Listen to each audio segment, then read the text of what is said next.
লালমনিরহাটের পাটগ্রাম থানায় হামলা ভাঙচুর চালিয়ে ভ্রাম্যমাণ আদালতের সাজাপ্রাপ্ত 2 আসামিকে ছিনিয়ে নিয়ে গেছে দুর্বৃত্তরা। এ সময় পুলিশ সহ অন্তত 20 জন আহত হয়েছে। এই ঘটনার জন্য বিএনপিকে দায়ী করে ফেসবুকে একটি পোস্ট দিয়েছেন এনসিপি নেতা সার্জিস আলম। এদিকে দুপুরে সোহেল ও বেলালকে গ্রেপ্তারের প্রতিবাদে সংবাদ সম্মেলন করে সাধারণ পাথর ও বালু মিশ্রিত মহলের সরকার কর্তৃক ইজারাদার পক্ষ। এর আগে ঘটনাস্থল পরিদর্শন করেন রংপুর রেঞ্জের ডিআইজি। জানান, থানায় হামলা ভাঙচুর আসামি ছিনিয়ে নেওয়ার সাথে জড়িতদের বিরুদ্ধে কঠোর ব্যবস্থা নেওয়া হবে। বুধবার রাতে চাঁদাবাজির অভিযোগে সোহেল ও বেলালকে গ্রেপ্তার করা হয়।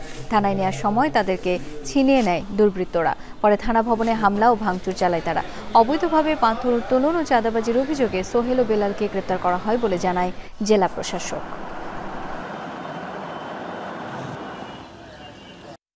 ঘুষের টাকা পরিশোধ না করায় বিগত 2/7/2025 দিবগত রাত্রে ছাড়পত্র চেকিং পয়েন্ট হতে আমাদের সোহেল ও বেলাল নামে 2 জন কোয়ারি কর্মীকে ধরে নিয়ে আসেন।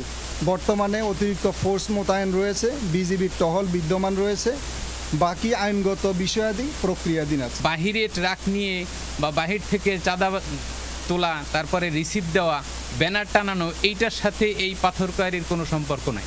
এটা যেটা করতেছে সম্পূর্ণই ভিত্তিহীন।